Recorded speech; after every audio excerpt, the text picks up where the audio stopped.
मशाले उड़ती पुकार, विदेशी के विरुद्ध था जन जन का हुकार। सुई धागों से लिखी गई थी कहानी, स्वदेशी ने दी आजादी को नई निशानी। राम राम, सभी बड़ों को प्रणाम। मेरा नाम है हर्षवर्धन तोदी और जैसे कि आज के हमारे संवाद का विषय है स्वदेशी से समृद्धि, कल्पना या वास्तविकता। तो इस विषय में आगे बढ़ने से पहले हमें ये जान लेना चाहिए कि क्या है स्वदेशी। स्व माने अपना, देशी माने देश का। स्व अर्थात स्वयं की पहचान, स्वयं का अस्तित्व। और जब हम इसे भारत के इतिहास के साथ जोड़कर देखेंगे तो हम पाएंगे कि भारत की आजादी की जो लड़ाई थी वह भी स्व के लिए ही थी। परंतु सोचने वाली बात यह है कि क्या हम सच में स्वाधीन हैं? शायद नहीं। कैसे? मैं आपको बताता हूँ। अच्छा, मुझे बताइए कि आप आपके दैनिक जीवन में सुबह से लेकर शाम तक कितनी स्वदेशी चीजों का उपयोग करते हैं? आपके द्वारा उपयोग की गई अधिकतर वस्तुएं विदेशी ही होती है। हमारा साबुन, हमारा तेल, हमारा मंजन, हमारा खाना, यहाँ तक कि हमारी बोली भी। अरे हमारी बोली को तो छोड़ो, अब हमारे भगवान रामा और कृष्णा हो गए हैं और हमारे नाम हो गए हैं पिंकू और टिंकू। यानी कि हम तन से तो भारतीय हैं लेकिन मन से नहीं।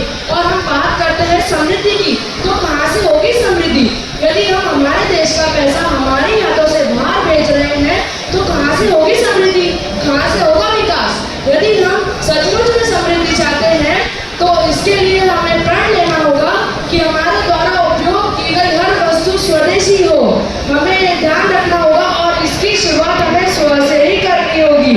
हमें इसका बहुत ही ध्यान रखना चाहिए। माननीय प्रधानमंत्री मोदी जी ने भी इसके लिए अनेक प्रकार की योजनाएं शुरू की है। मेक इन इंडिया, भारत में बनाओ, ताकि भारत का उद्योग स्थापित हो और लोगों को काम मिले। मेड इन इंडिया, ताकि हमारे भारत का नाम पूरे विश्व में छा जाए। स्टार्टअप इंडिया, ताकि देश का टैलेंट देश में ही रहे। और global India, vocal for local, ताकि हमारे देश का नाम पूरे विश्व में छा जाए और हमारे देश के छोटे से छोटे व्यापारी भी आगे बढ़े।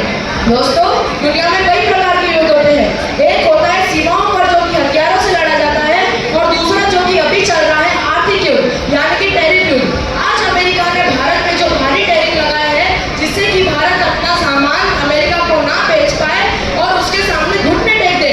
परंतु अब ये लड़ाई अकेले मोदी जी की नहीं है, अब ये लड़ाई हमें लड़नी है जिसका हथियार होगा स्वदेशी, स्वदेशी और स्वदेशी। हमें पूरे तन और मन से, पूरे शरीर से हमें स्वदेशी के रंग में रहना होगा।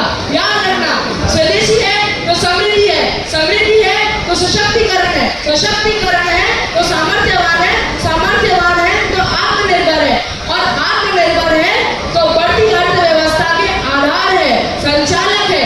अंत में मैं अपनी वाणी को यही कहकर विराम देना चाहूंगा, स्वदेशी वस्तुएं अपनाकर हमने कर ली है अपनों से भी, दुनिया वाले विस्मित होकर